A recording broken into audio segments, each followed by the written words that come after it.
So, let's go. I was thinking maybe today we could record a silent podcast. There you go, in the style of Charlie Chaplin. Yeah. Ready? Go. And thank you for listening to the Satire Fire. I've been... I'm glad you're here on this Sunday. I'm going to get right into the message.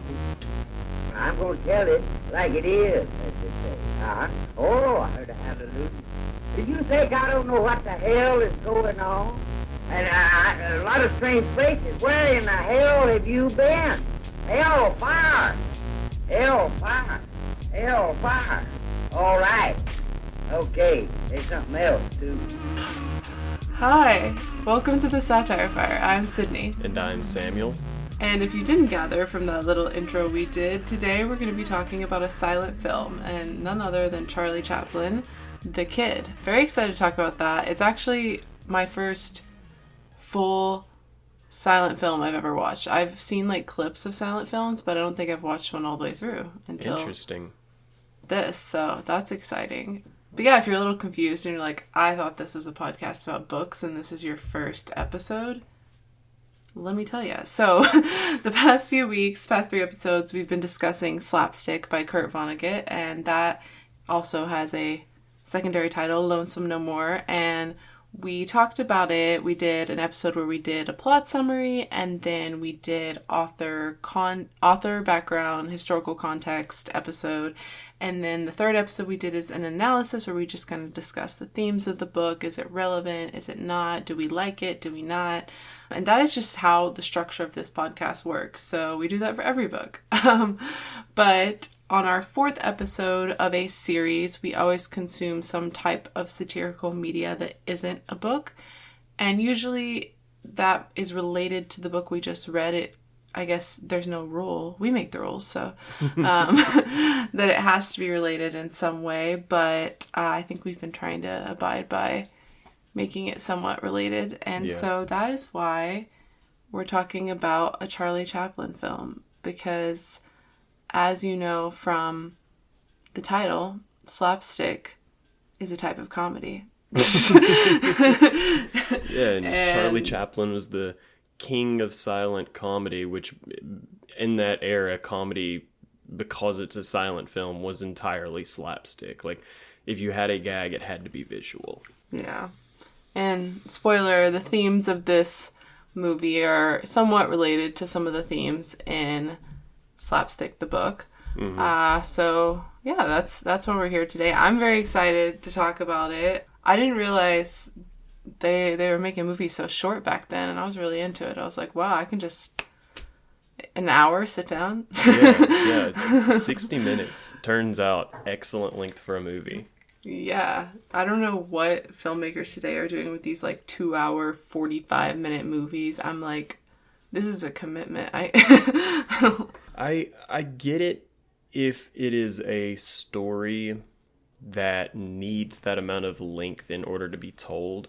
Like, if the story needs to breathe a little bit in order for it to have the emotional impact. But I do think that there are some movies that don't earn their length, that are just long in order to be like epics almost. And yeah, I'm not a fan of sitting down for 3 hours if you don't have 3 hours worth of things to say. It's like reading Fahrenheit 451. Yeah. And that's a really short book, but I'm not a fan of reading any length book if you don't have much to say. Yeah, and so if this is your first episode you're listening to, thank you for being here, first of all. But also, I would recommend maybe going and listening to some of the other episodes after this where we actually talk about books. But this one should be fun. Yeah, that's our area of expertise. This is just a side hobby. But we're glad you're here. Yeah, so Samuel, what have you been up to these days? I've been reading a couple of things lately that I have found interesting. Unfortunately, a couple of them have not been very good, and I don't like talking about books that I don't like. But one of them is a book that I think at some point you and I are going to have a conversation about. And it's the book Less by Andrew Sean Greer. Now, the reason why we're going to have a conversation about it is because this book was marketed as a satirical book. It won the Pulitzer Prize in 2017. So I was like, okay, awesome. A modern, contemporary satirical book that was critically acclaimed. Obviously, I'm going to read it to proof it for the podcast. I read the whole book. I don't think it's satire. No. Did you think it was good? Or I thought it was pretty good. I thought that it was telling an interesting story, and the characters were fun. And it had some interesting things to say about love and connection and stuff like that. But I don't think that it was satirical. I think it was just humorous. Essentially, the book is following a guy who has received a wedding invitation from a ex-lover. And he and this other guy were in a non-committed but consistent relationship that lasted for 9 years. And at the end of that relationship, the one who is now getting married told the man who is the main character, hey, I have somebody else in my life who wants me to be more committed. And so I'm letting you know that that's a thing that's on the table. And essentially the main character just doesn't do enough to keep him. Like, he just lets him walk out the door and now is kind of living in regret of the fact that he let this person walk out of his life, because he essentially was operating under the assumption that love was this powerful, all-consuming thing that if either you felt it or you didn't. Whereas the book is kind of more saying that love is the thing that you build with another person, and like the consistency that you can find within another person. And it's got several different takes as to what love is and what love might not be. But he's now received a wedding invitation for this person, and instead of attending the wedding, he has accepted every single invitation he has received in the past year so that he can spend like 6 months just traveling the world. And so he's like, I can't actually make it. I'm going to be out of the country, because he's going to go do a talk in New York and then one in Mexico City. And then he's going to have an internship, like a professor stay in Germany. And then he's going to Morocco, then India, then Japan, before finally coming back to the United States. And you're just following this guy as he's slowly putting the pieces together that he made a mistake in letting this person walk out of his life. And I enjoyed it. I thought it was good. I thought it was well written. I thought it was funny. But yeah, I just don't think that it was satire. I think that if we were looking at all of our bookmarks of satire, it for sure nails humor, but I don't think it's saying anything ironic. I don't think that it's exaggerating. Like, at some points it's going above and beyond in describing the way that Americans behave when they're traveling internationally, which is like an international joke in and of itself, that American tourists are specifically American tourists. But still, I feel like all of that leaned towards humor instead of making a satirical point. So that doesn't feel like enough to make it like that one element. Yeah. I don't know if maybe they thought that if they marketed it as humor, it wouldn't have received critical consideration. Because I feel like generally just straight up and down humor books are considered to not be literary a lot of the time. And so they said satire because satire gives it the air of like a gravitas of importance. But I don't know. So I think that we'll have to talk about it and see if marketing strategy is enough for us to read a book on the podcast and then talk about it not being satirical. Yeah. It didn't, from like you telling me the premise and the plot and such, it didn't sound like it was satire. It did sound like it could be a really like good concept to explore, and I love that discussion of like what does love look like, and that can be fun to read about. But it didn't. I mean, I haven't read it, but it didn't sound satirical. Yeah. So if you out there in the podcast community, you're looking for a humorous book to read that is good, try Less. And if you think that it's satire, let me know why it's satire, because I completely missed it. But what have you been reading or doing lately, Sid? Not much. I recently took a long road trip from New York to Tennessee, where my family lives, to visit some family. And so for a fun fact, which I think I've dropped on the podcast before, that I am a Harry Potter fan, but then with the trigger warning that I'm not a J.K. Rowling fan. But yeah, I do read Harry Potter every year. I do a yearly reread, pretty much. And I'm not like buying new, I have my old books, so if I'm doing the physical text, I read my old books. Ethically sourced Harry Potter volumes. Ethically sourced Harry Potter. So I don't know when, sometime in like late college or maybe grad school, a friend of mine showed me, I don't know if I should be saying this on a podcast that's going to be available in the world of Spotify, but I illegally listen to the audiobooks as well. So not saying where that comes from. Sorry. If you want to know, DM me, but if not, then but a friend showed me like a place where you can listen to the audiobooks for free, and I do that sometimes when I do long drives. So I started my yearly reread in audiobook form while driving, and I'm on Chamber of Secrets. I mean, if there's and I think this what? Go ahead. If there's any author that I would condone pirating from, it would be J.K. Rowling. Yeah, no, pirate J.K. Rowling. I'm gonna make if we ever have merch someday, I'm gonna make shirts that say pirate J.K. Rowling. But yeah, I do. I love them so much. It's actually, this is a fun story that I'll tell. So Samuel and I met in high school, as we said, like on the first episode of this podcast ever. So you guys might not know that. Yeah, the real loreheads know. But we met in high school at a summer camp that we both worked at, and like one of the first things we bonded over was just liking to read, as people do. But I remember we spent a lot of time talking about different books that we had read and what books we liked and just things like that. And I don't know why, but at some point you asked me if I had read Harry Potter, or like you maybe made a reference to Harry Potter or something, and I was like, oh, I haven't read them.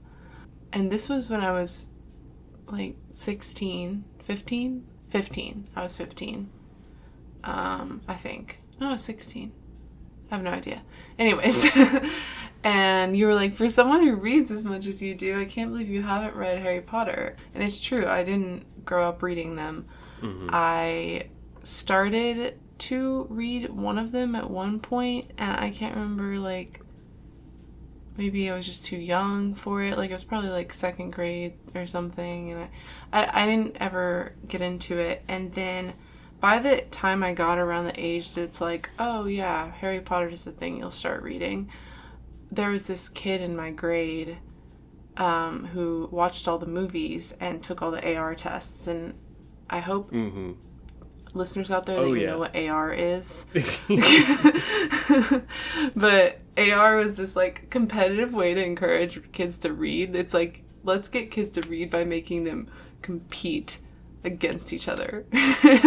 And so you read a book and then you could take a test and you'd get points, and those points, and it's just like a reading comprehension test essentially, and then the points add up over the year, and whoever has the most at the end of the year gets, in my school at least, a medal, but like different privileges sometimes per classroom. Like teachers would do individual within the class competitions, and you'd get like free ice cream at lunch or just things like that.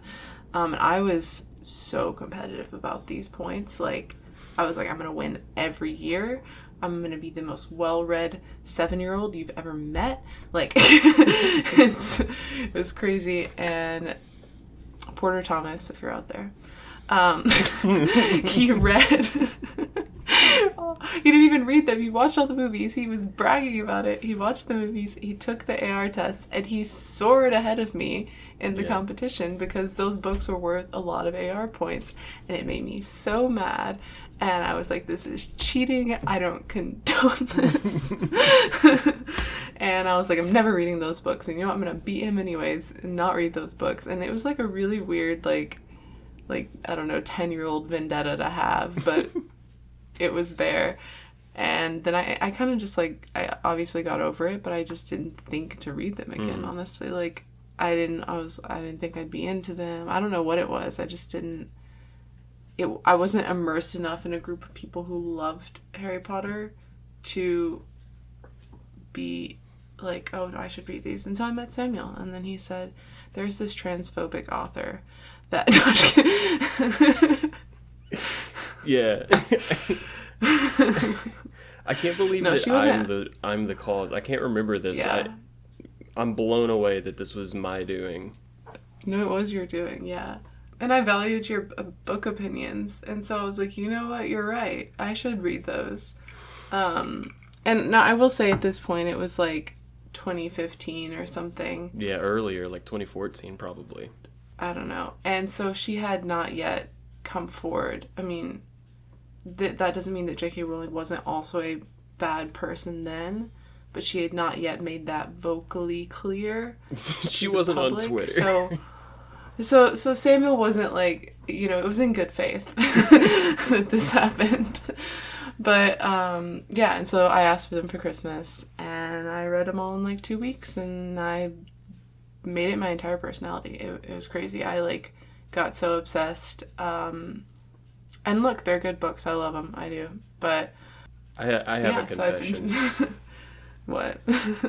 So I have, at some point I did, like probably in high school, read all of the Harry Potter books. In probably second grade, I had only read the first book, and I also took every single one of the AR tests without reading the books because they were worth like 500 points, and I could not pass up that opportunity. Guys, in my this defense, has been the last episode of the Center. In my defense, I also had not seen the movies. I just was doing it off of context clues of what I thought might have happened, and I did get it. I got them right. Wow. Okay. So I'm surrounded by traitors. I'm in a house full of bitches. This is actually the whole reason I wanted to say that I was rereading the Harry Potters, not to even talk about Harry Potter, but just to discuss my childhood trauma. I'm sorry that I made this not a safe space. Oh my gosh. I will say though, while we're on the Harry Potter conversation topic, my favorite Harry Potter podcast, since we're podcasters, my favorite Harry Potter podcast is Mugglecast. I've been listening to it since probably like freshman year of college, but it's like the longest running Harry Potter podcast. It's very, they all started when they were like teenagers, and now I think they started in like the late 2000s, like, so now they're in their late 30s. They're elder millennials. Yeah, no, and it's a great podcast. I love it. I'm amazed at how they still just continue to come up with things to talk about after all this time. It's very engaging, very interesting. And Mugglecast hosts, if you're out there, I want to be on your podcast. And I'm a podcaster, so please invite me to be a guest. Anyways. Okay. Well, now that I've exposed myself, let's get into what we're talking about today.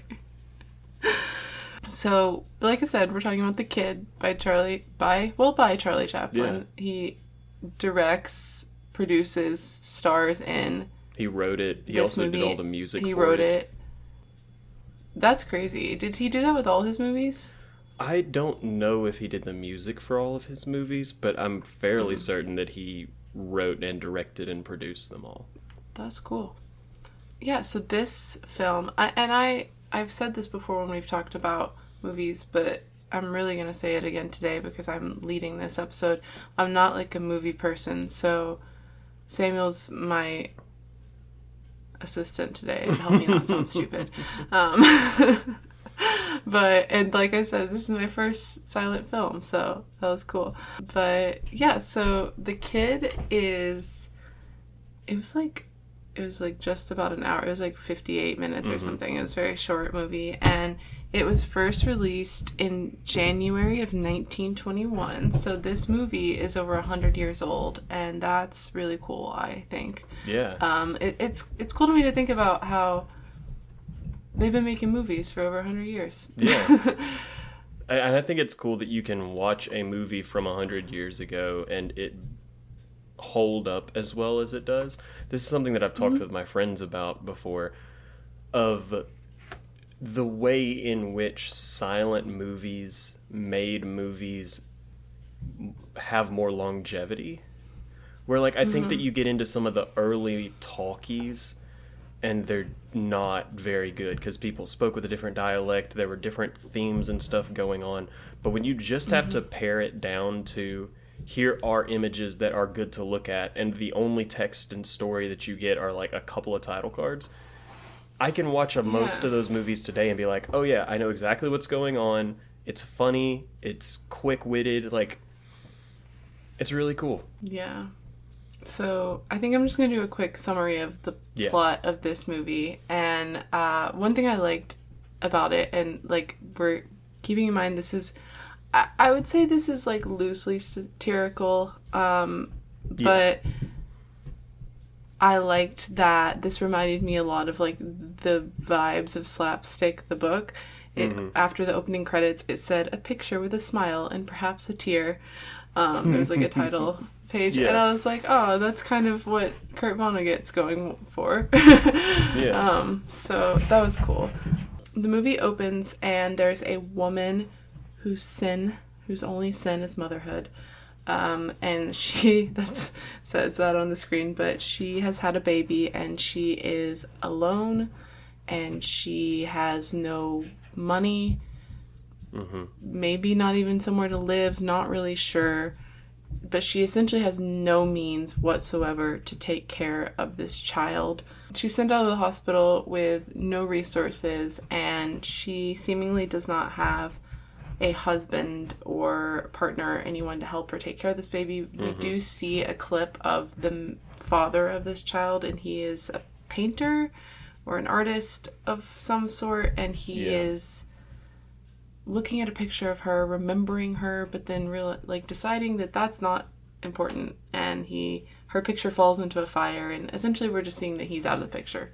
Yeah, very symbolic. His copy of the photo of her burns, and he's like, oh well, and then he's gone from the movie, and it's just, he forgot about her.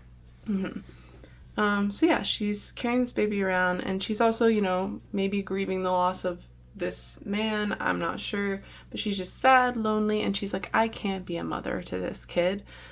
And so she decides, she's walking around with the baby, and she decides to place the baby in the back of a car, like a nice car, with a note that says, please love and care for this orphan child. Yeah, because she's in a nice neighborhood, so she's leaving it in the car at the front step with the intention of, oh, this family can probably take care of this baby.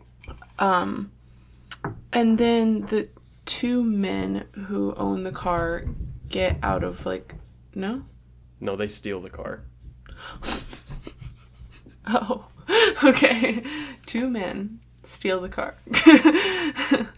And they're driving off, and then they park somewhere in a not nice neighborhood, and they are standing by the car and they hear a baby crying, and then there's this whole very silent comedy scene that ensues from here, where they big expressions, freak out about the baby in the back of the car, they take the baby and they put it by the trash, They essentially, yeah, I mean, they don't, like, throw it in the trash, but they set it on the ground by the trash can, and then they, like, drive off, and then along comes this man who's on his daily promenade, and he has flat feet and a small mustache.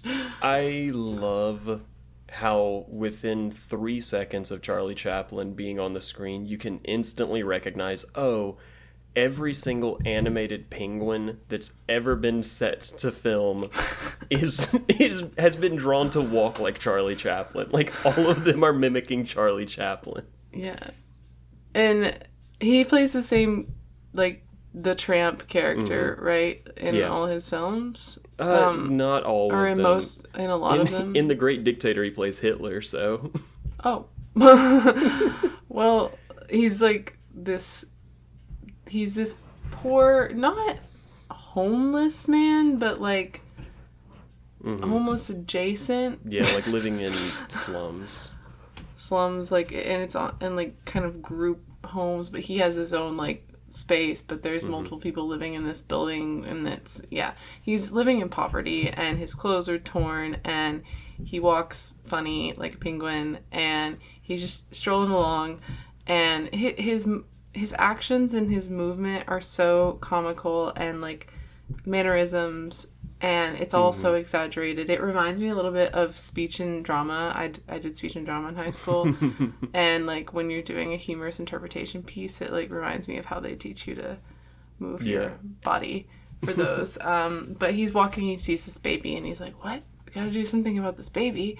I mean, you can't leave a baby by the trash. And so he picks it up, and he goes and puts it in a bassinet of a woman who, a woman had, like, briefly stepped away from this bassinet buggy carriage thing she was pushing, and there's another baby in it, and so he puts the baby with that baby, and then once again the slapstick comedy type scene, like, whose baby is it? And the baby's getting passed around, and people are chasing after each other trying to get rid of the baby, and it's funny and it's silly, and no one wants the baby. But then Charlie is, well, I guess he doesn't have a name. No, just the tramp is all he's credited The tramp. as. He has the baby again, and he sees the note. And he sees the note says, please love and care for this orphan. And he's like, well, dang.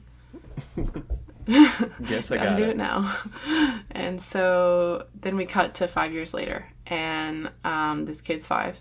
And the little boy, his name is John, has been growing up with the tramp. And essentially, like, John sees him as his father.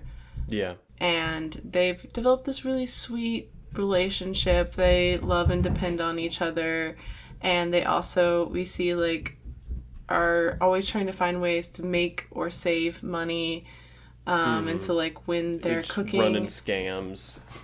Yeah, they're running scams. When they're cooking, John goes and, like, puts a coin in the gas meter, but then, like, fishes it out so that they can reuse it. And John will break windows, and then Charlie Chaplin's character will come and fix the windows for money, things like that. Then, essentially, not a lot happens other than it's just, like, a montage of their relationship and them, like, barely getting by, but still there being love. Yeah. As that montage is happening, at the same time, we re-enter the woman from the beginning, the mother of this child. She's back in the story, and turns out now she's, like, this rich and famous actress. And everyone loves her. She has wealth, she has means, but she's still lonely, and she still has, like, a hole in her heart from giving up her child all those years ago. And so I think to, like, fill that, what she does is she volunteers, not even volunteers, like, she gives her time and her money and resources to people in that slums neighborhood. Yeah, specifically so children. Yeah, and so she goes and she gives the children toys and food, and she spends time with them, and she's just so filled with joy by it, and they all love her. And so we see her volunteering and doing this, and at some point John meets her, and she gives him a little stuffy toy and like a fruit.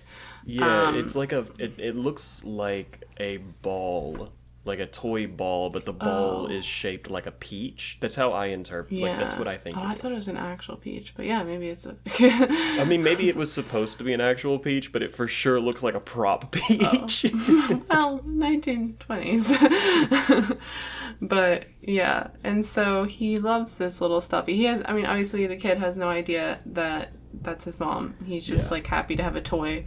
And so at some point he's sitting on their stoop with this toy, and this other neighborhood kid comes and like takes it from him and runs off. And John is crying, but he chases after him, and the kids get in a fight. Yeah. And this whole sequence is like, it's not super relevant to the plot or the themes. It's just really funny of the kids start fighting and then Charlie Chaplin has to fight the kid's older brother because his kid is beating up the other guy's brother. It's very good. Mm-hmm.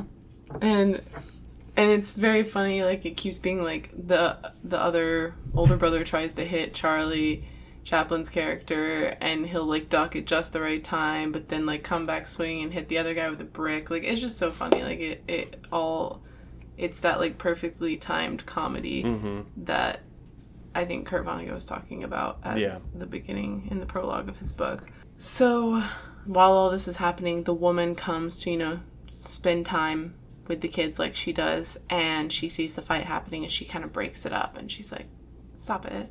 You guys are being silly. Well, she doesn't say anything, but and then we find that John has collapsed on the ground and is sick. And so she's like, you've got to call a doctor. And so they do. And the county doctor comes to allegedly care for the kid. And that's also a funny scene. Like his doctor skills are questionable, and he's trying to hear the heartbeat, but the stethoscope has no. What's the piece on the end that you like place on your heart or your back or wherever to listen? The I don't know. It's very reminiscent of the old style stethoscopes of like just a straight piece of tubing almost. Mm-hmm.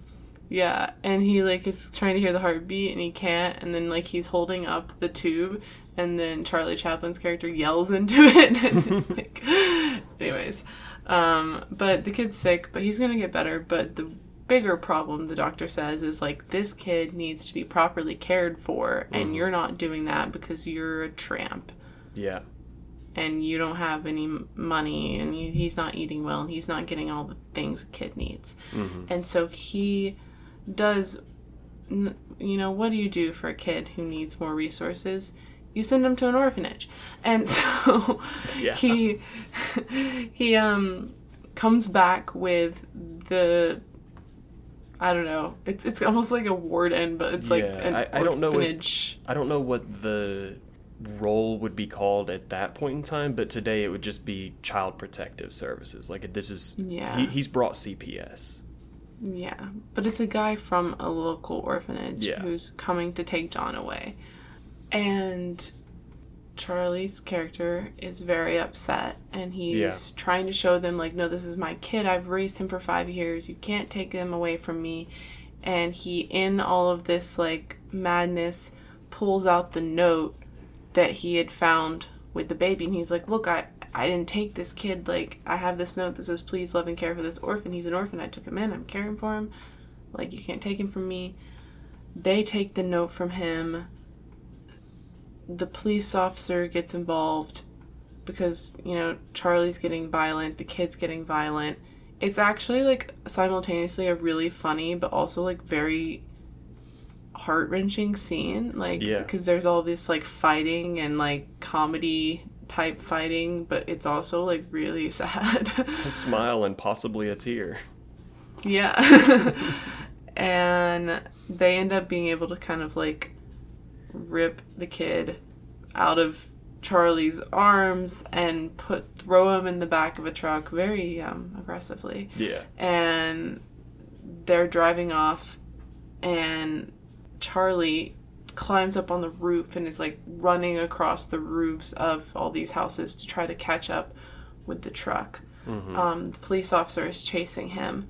He manages to jump from a roof into the back of the truck, beat up the guy who's in the back of the truck with the kid, and then he grabs the kid and like takes off running. So he is able to get him back. So now they're kind of on the run.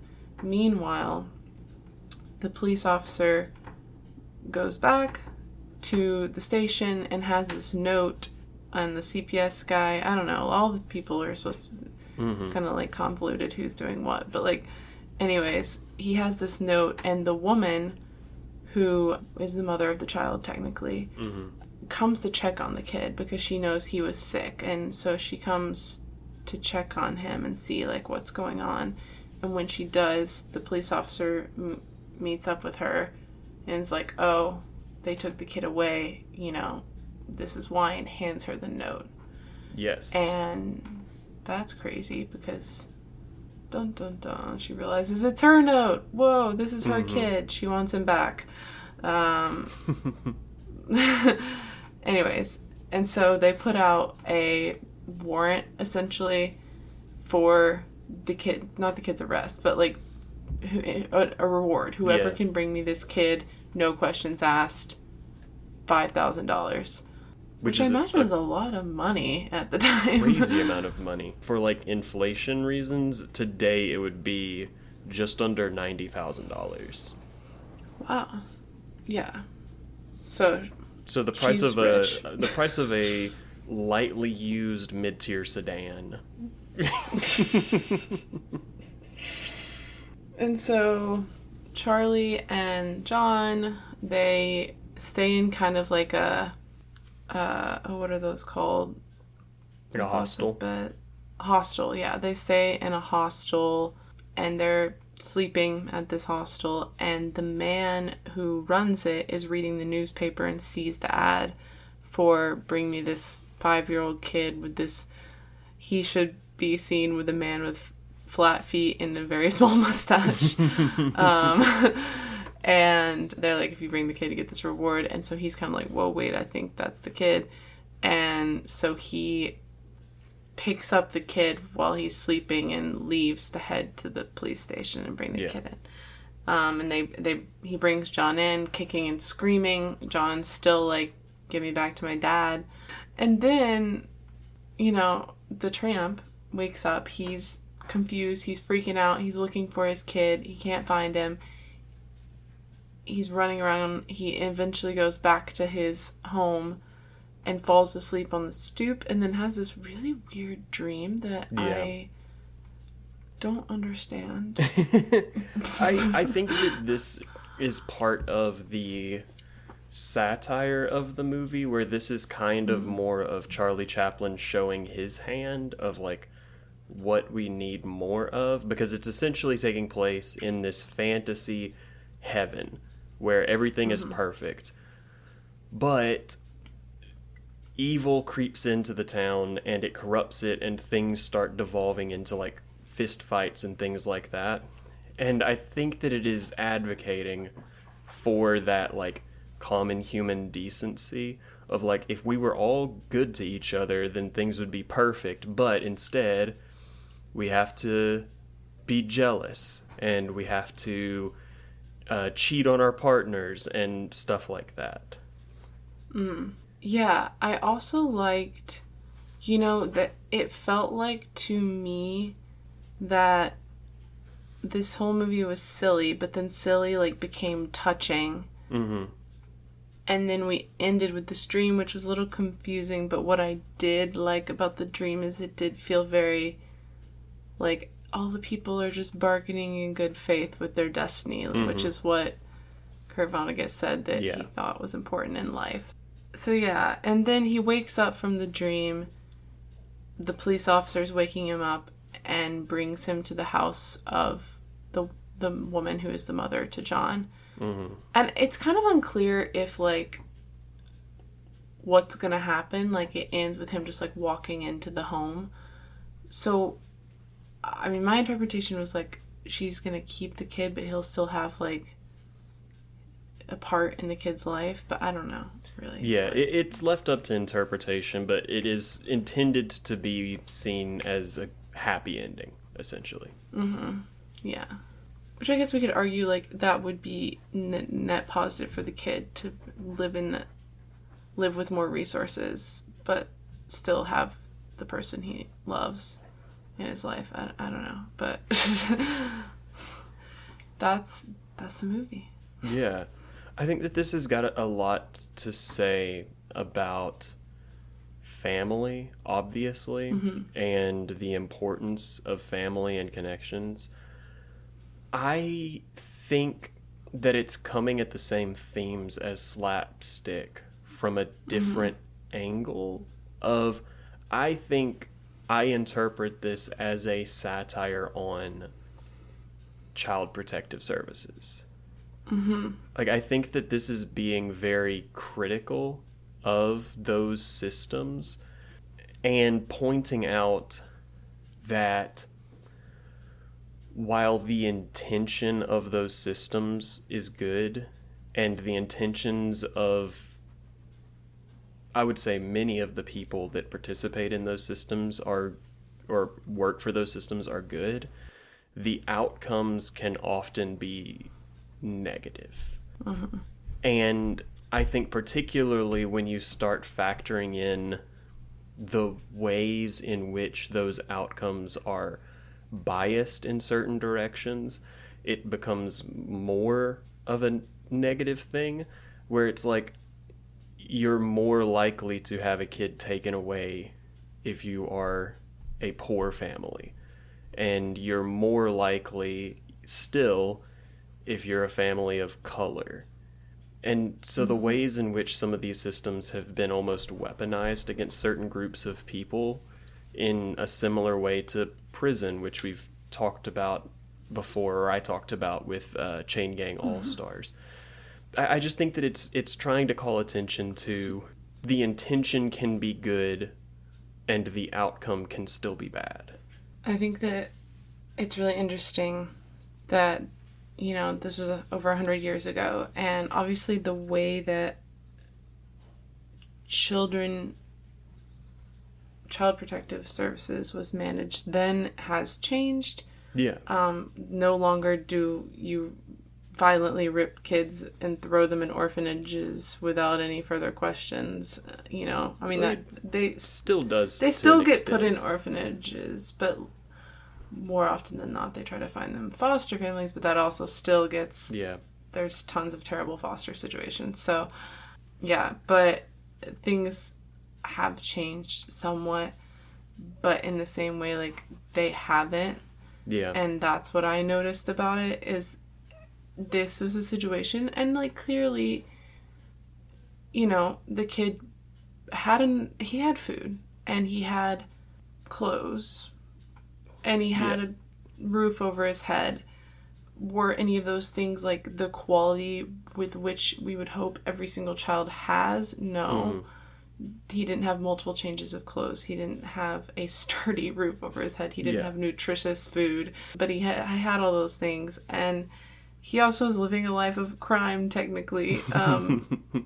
And that's, you know, not ideal for a developing 5-year-old.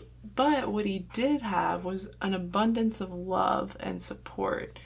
And that's, like, I think what is difficult about these situations, and what I think that, like, the system fails to recognize, because there are kids who have, like, by the book all the things they need, but they're in abusive homes with no love, who don't feel wanted or liked or cared about by anyone in that household. And then there are kids who are living in poverty and who don't have a lot of resources that they need to thrive, but they have love. And so it's like, what if we gave people resources rather than took their kids away? I don't know. Yeah. But yeah, and I just thought that parallel was interesting, because I mean, we talk about, is this still relevant today? And, like, definitely it's not exactly the same situation, but this very situation definitely still exists today. Yeah.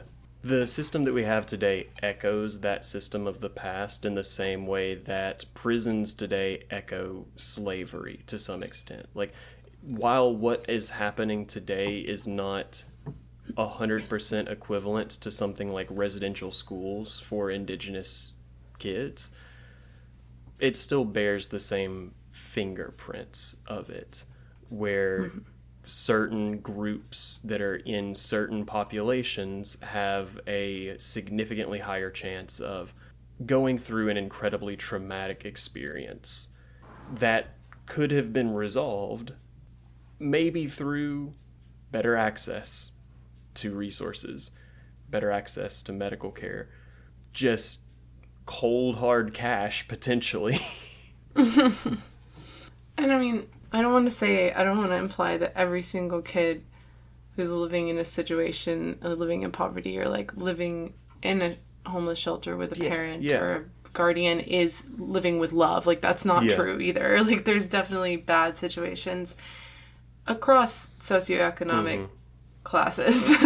Like, that's not, it's not one group more than another that has both bad and good situations for a developing child. But I do think that it's clear that certain groups get the benefit of the doubt of, no, we don't want to split this family up. The best thing for the child is to keep the family together. Whereas certain groups don't get that luxury, and the first course of action is instead, no, actually, we're going to have to take the kid away from you. Mm-hmm. I also thought that it was, touching on the themes of, like, loneliness. Every character the two main characters, both the woman and the tramp, were lonely at some point, and then found, not cures, but like things to fill their loneliness, and the things that filled that loneliness were always based in human connection. Yeah. But it was also kind of like found family, because none of it was blood relatives. It was all like, well, except for the kid and the woman, but it was all like finding people who can fill your cup and who you can give love and they can give you love, and that was nice and approached differently than Slapstick as well, but still similar theme. Yeah, it had very much the vibe of, if you don't have love, or if you have love, then you still have something, but if you don't have love, then you really have nothing. Where you see the two ends of the spectrum, like a famous, incredibly wealthy stage star who has all of the money, all of the fans, all the adoration in the world, but she's lacking the deep connection that she feels she's missing from the kid that she gave up. And you still see those moments of loneliness in her character. Whereas the tramp and the kid literally have nothing. Like, they just don't own anything. They have no belongings, no possessions, but they have each other, and that's really all that they feel that they need. And so it's just pointing towards that you can have everything, but if you're lonely, what's it worth? And then on the other side of the spectrum, if you have somebody in your life, if you're not lonely, it's okay if you don't really have other things. And it's just so, all of these themes were happening, and there was a tear, but there was also so much the whole movie was silly, like it was funny in the whole time, and that's such a cool art form. I was really impressed. Also, I was really impressed that, I mean, I probably sound ignorant because I know people have been watching silent films for over 100 years, but like, I was like, wow, like you can say so much with so few words. And I did it, like, the silliness of it all, while also the depth and the weight of, like, the human experience existing together is very much what Slapstick feels like. And what life feels like to me. Like that was... this was like a perfect example of... I'm obviously like Kurt Vonnegut in the prologue of Slapstick mentioned Laurel and Hardy, but still like this was such a good example of, I think, what life maybe felt like to Kurt Vonnegut. Yeah, it's certainly what life felt like to liked. Charlie Chaplin. Yeah. Oh, I did also want to mention, I was reading an article about this movie and the filming of it, and some people regard it as his most perfect and most personal film, which is interesting because Slapstick is Vonnegut's most personal book. But let me just a little background on Charlie Chaplin that I got from this article, this is from charliechaplin.com, so I think it's an accurate source. I don't You would hope. But it says that in October 1918, he had entered into a hasty marriage with a 17-year-old actress, which I don't know how old he was at the time, but... He would have been 29. Anyways. Not out of step at the time, but a little bit problematic, considering the fact that she was an actress and he was a filmmaker. But they had little in common, and they just didn't have a good marriage. And he was suffering from a creative block as a result of this marriage, allegedly. And she became pregnant during that time and gave birth to their child, but he was, it says malformed, but it doesn't really explain like what it means, but just like not well child who died 3 days later. And so that was very traumatic to him and also to his wife. Yeah.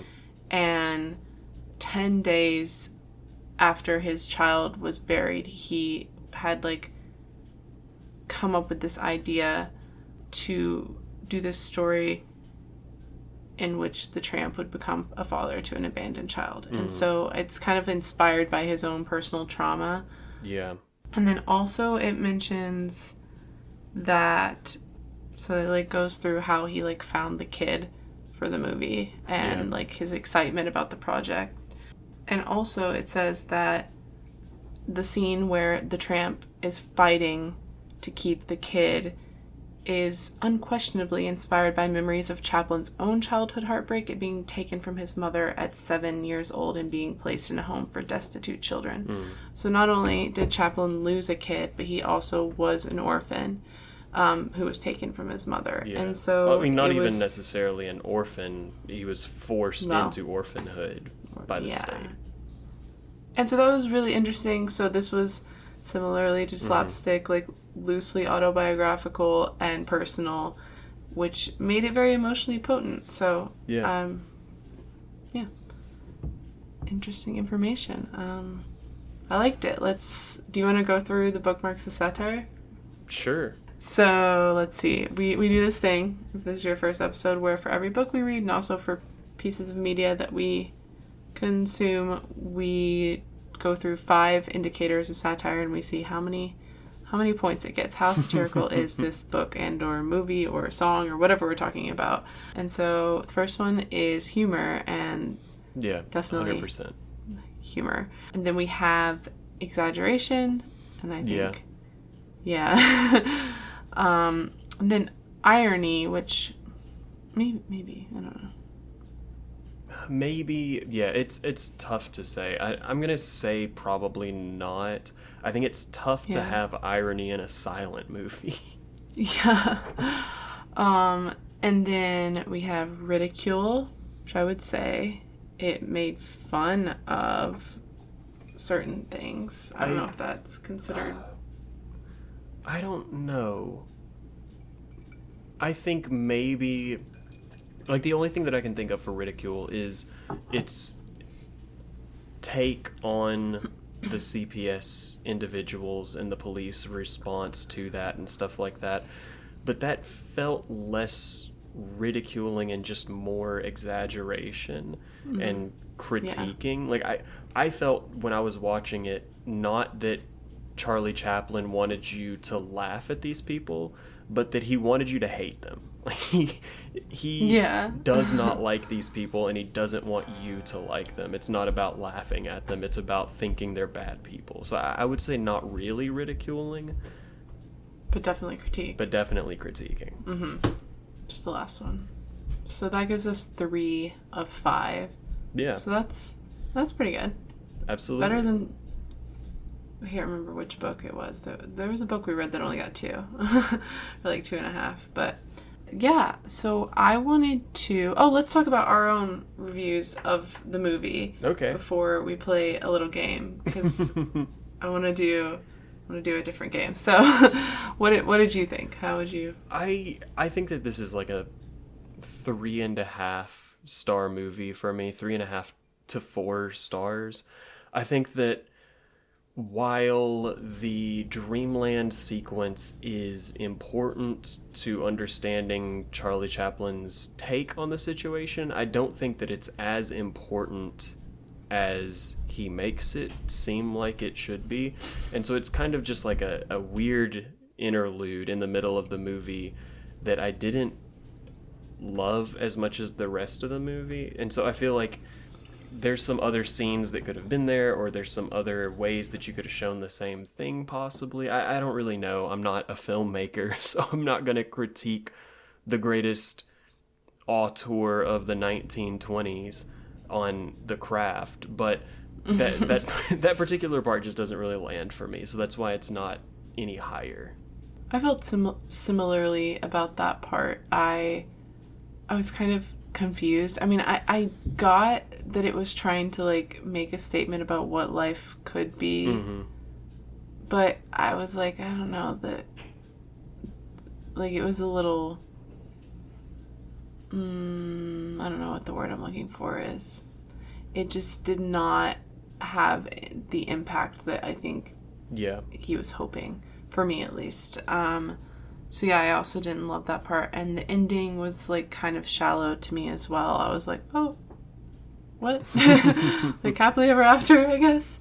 But as for the style of the movie, because it was new to me, really, I mean, I'd seen clips from silent films before, like I know kind of what slapstick comedy looks like, but I really enjoyed it, and I really, more than I thought it would. Like it held my attention, and so that was fun, and I think it had good messaging, mm-hmm. And I think, you know, as it makes sense, but I think Charlie Chaplin was really good at what he did, so that, I'm sure no one needs me to say that, but so I really liked it. I don't know how many stars I would give it. I don't know. It's fine. But it was good. I liked watching it. So because we talked about MuggleCast, I'll just say that the game I wanted to play, I'm stealing from them. Okay. And we've done something similar, but when they've done a couple chapter by chapter reads in their time, mm-hmm. of being Harry Potter podcasters. And when they're doing chapter by chapter, they do this thing where they will do a 7-word summary of each chapter, and there's 4 hosts, and they just take turns saying each word until they get to 7. And then they also like do a thing where you can vote on which ones are best, and they kind of tally up what are the best 7-word summaries they've done. Okay. It can be very funny. So I want to do a 7-word summary of this movie because, you know, 1, it doesn't have many words in it, and 2, it is short. Yeah. So do you want me to start and say the first word? And then Sure. Okay. Tramp. Finds. Kid. And. Does. I was not expecting, does. Oh god, we've only got 2 words left. Mm-hmm. Kind. Parenting. Okay. Tramp finds kid and does kind parenting. I was going... No, wait, that would have been grammatically incorrect. I was thinking like and does crime together. See, I was going, when I said and, I was going for Tramp finds kid and love. Oh, that would have been good. Tramp finds kid and love. So when you hit me with Yay. something that was not a noun, I was like, oh shit, my whole plan is shot. Tramp finds kid and does... Wait, what was Kind it? parenting. Does kind parenting. That's all you need to So know, that was our folks. 7-word summary. Let us know what you think. Yeah, thank you guys for... I've said thank you a lot today. I'm feeling so thankful. Thanks for listening. Next week, we will be back again, starting our next book on the Satire Fire. What book is it, Samuel? Tell us. So we are going to be starting Lula Dean's Little Library of Banned Books. It's going to be a fun one. I wanted to pick a book that had similar themes to Fahrenheit 451, but does it in a much better way, because I talked about that in Fahrenheit 451, about how other books do the same thing but better, and so I wanted to bring an example of that. So give it a read. It's relatively quick to read. It goes by pretty fast, so you should be able to finish it by next week. Other than that, if you're looking for other silent movie recs, anything by Charlie Chaplin is good. Anything by Buster Keaton is good. And then if you're looking for something sad, I really like The Passion of Joan of Arc. That's a sad movie, tough watch, but very, very good. And besides that, our intro and outro are remixes of the song 48 by Cullah. You can find Cullah on Spotify, actually, so just go over to the search bar and you could listen to the unremixed version of our intro if you would like to. But beyond all of that, Sid, if people want to talk to us, tell us what they think about our 7-word summary, or whether or not the book Less is satire or not, where can they find us? We are on Instagram at the Satire Fire Pod, Pod, and we are on TikTok, Blue Sky, and YouTube at the Satire Fire. And all of our podcast episodes are also on YouTube. We don't have video to watch really, so if you're listening wherever you're listening right now, you don't have to go listen there. But just letting you know, if you have a friend who wants to listen and they want to listen for free at first to see what they think, then head over to YouTube. Free without ads. Free without ads? Are you joking? It's not free without ads. No, it's true. I mean, if it ran ads, we would be getting paid for it, and we certainly are not getting paid for this podcast. I thought YouTube just put ads in the middle of every video. It doesn't do that. No, our videos are non-monetized on YouTube, so free without ads. For now. If you wanna send us money, my Venmo. No, okay. So. We should mention it since we're ending this series and starting a new series. If you do want to support us financially, you can find Lula Dean's Little Library of Banned Books on our bookshop affiliate link, which that link will be down below. If you don't have a library you want to check it out of, and you don't have a local bookstore that you want to support, bookshop.org is the next best thing. So if you pick up a copy of the book there, that helps us out a little bit. Yeah. Well, we'll see you next week to talk about Lula Dean. Catherine Miller's... Catherine? No, Kristen. Kristen. I've said that before. I don't know what We'll see you next week to talk about Lula Dean, Kristen Miller's most hated character. Just kidding. There's a lot of hateable characters in that book. Can't wait to talk Absolutely. about them. And yeah, that'll do it. This is the Satire Fire. I'm Sydney.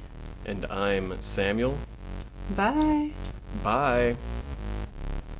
I just about come to the end of the road. Here, I've just about lost patience with you people. You get your ass out into the mountains or someplace, or hide in there and watch that damn tube. But if not, fuck it. I'm done. In fact, my sermon